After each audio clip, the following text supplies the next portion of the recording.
Hi everyone, I'm Lynda Tarras. We are seeing a lot of trauma in the world right now, and I'm struggling as I watch many of my friends, my clients being directly impacted by the very real events that are going on across the globe.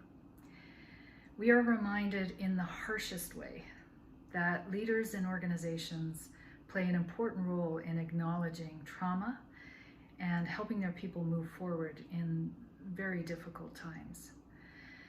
In my experience, trauma can present itself in many different ways in organizations. It can happen in the aftermath of bullying that occurs in our workplaces, the wake of deep cuts and layoffs, situations where we're mourning, coworkers lost to tragic accidents or illnesses that occur inside their families, violence that occurs regularly in many workplaces across the country, or even situations like the current environment where trauma is being experienced out there in the world. Well, out there is where we all live, and quite frankly, if we've learned anything from the current news or our own history, it's that everybody's experiences are not equal. And therefore, people's responses to the trauma they're feeling is not going to be the same either.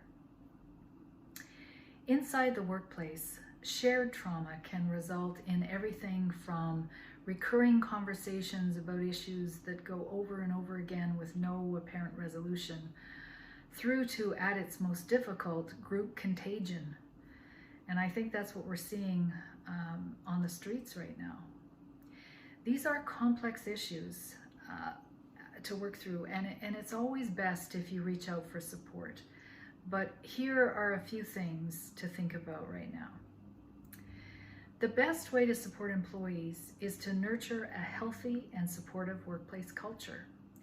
In order for organizations to help employees deal with trauma, it has to be a place where they feel understood and a sense of belonging. Leaders who have taken the time to build a workplace culture where people feel listened to, not judged or rejected, where they feel welcome, and it's a safe place to air what they think.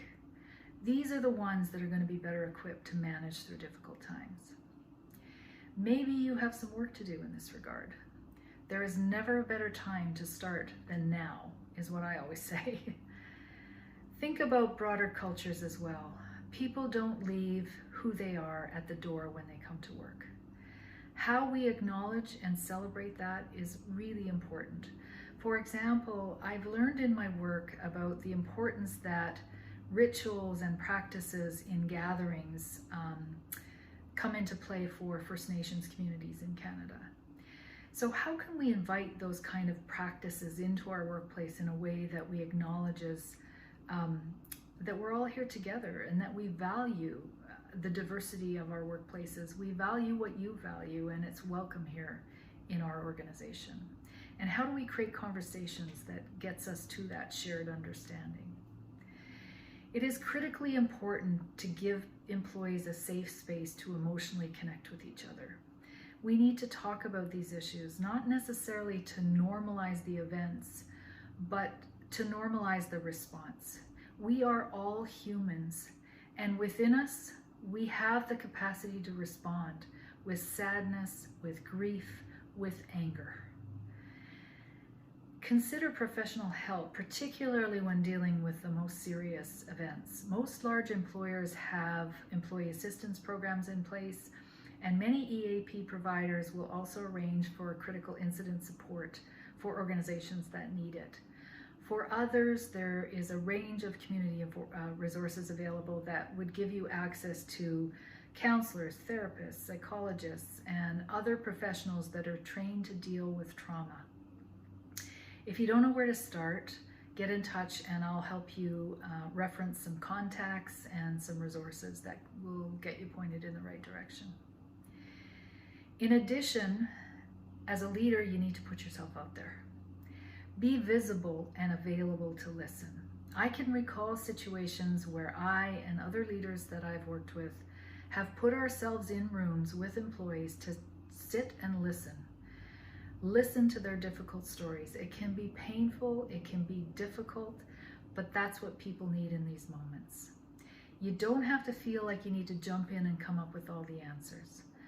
In the words of Susan Scott, the author, her words, "be there and be nowhere else," come to mind. That's what people need right now. Finally, I want to remind you to take care of yourself. You can watch my previous video on this where I talk about how important it is to put on your own oxygen mask first in order for you to be able to have the strength and support that you need to personally navigate through these situations, but also to be of support to others. Central to my work is helping people cope, helping them respond effectively, and fostering humanity in the workplace. Please join me in that mission. Be well and see you soon.